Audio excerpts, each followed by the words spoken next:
Right, this is James Helder for Rifle TV in association with Mackley's Gym, Marbella. I've just bumped into the faces of irishboxing.com. Probably Ireland's #1 online presence now, bar Leonard Gunning. He won't like that, but it's good to get you guys on. Always, even when Len was about, we were #1. He's just the biggest mouth. Definitely. Does he tell you he was #1? Did he Tells us, everybody in England, that he is the #1 Irish presence. Well, last night over a few points he told me that he pumped thousands into that and still couldn't knock us off our pairs, so that's why he retired. Fact. Undefeated. Yeah. Undefeated.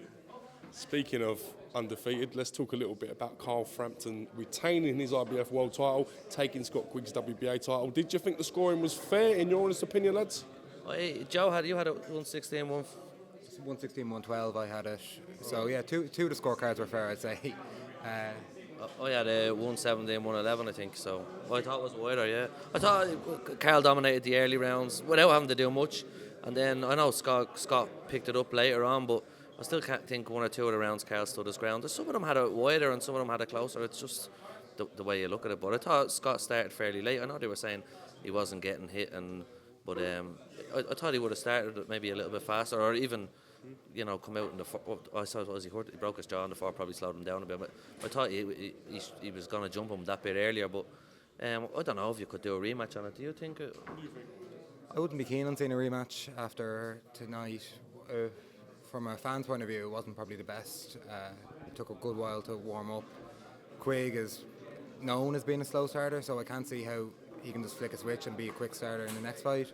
So, as Carl was saying, he's 29 now. Like, I'd like to see him go over to America. There's Santa Cruz. There's even back here. There's Selby.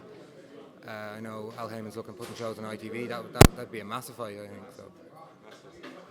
Coming into this, Carl Frampton, the bookies had him favourite. Do you think now, looking back on that, they were right and they got this right, or do you think Scott Quigg maybe got the tactics wrong coming into this, in your opinion, lads? I think, I always said if Carl made it a skills fight, he'd win it, so I think he was favourite. And if you would have taken it maybe a year ago, maybe we're biased the way you or other people can be biased, we would have said, Quigg, decent lad, lovely fella, but maybe a Sky hype job, It's sort of, that would have been the talk among Irish fans a little bit, and we would have thought Carl would have done him a lot easier. But credit to Quigg, and he is a lovely bloke, and we wouldn't take that away from him, but we were always going to be up for Carl.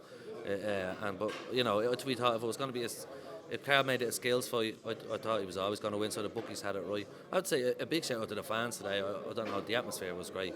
It was amazing. I know what you guys expect from a fight. I've been to Ireland, and you guys are so harsh on your own fighters when they win. It's like, let alone if they get beat. Sometimes I think, did the guy actually win? Give him a break, for God's sake. Yeah. That's just the way it is, isn't it? Well, I think, but the support has always been great, and the support today was amazing. And fair play to Eddie for playing Sweet Caroline. I thought it was a nice warm-up.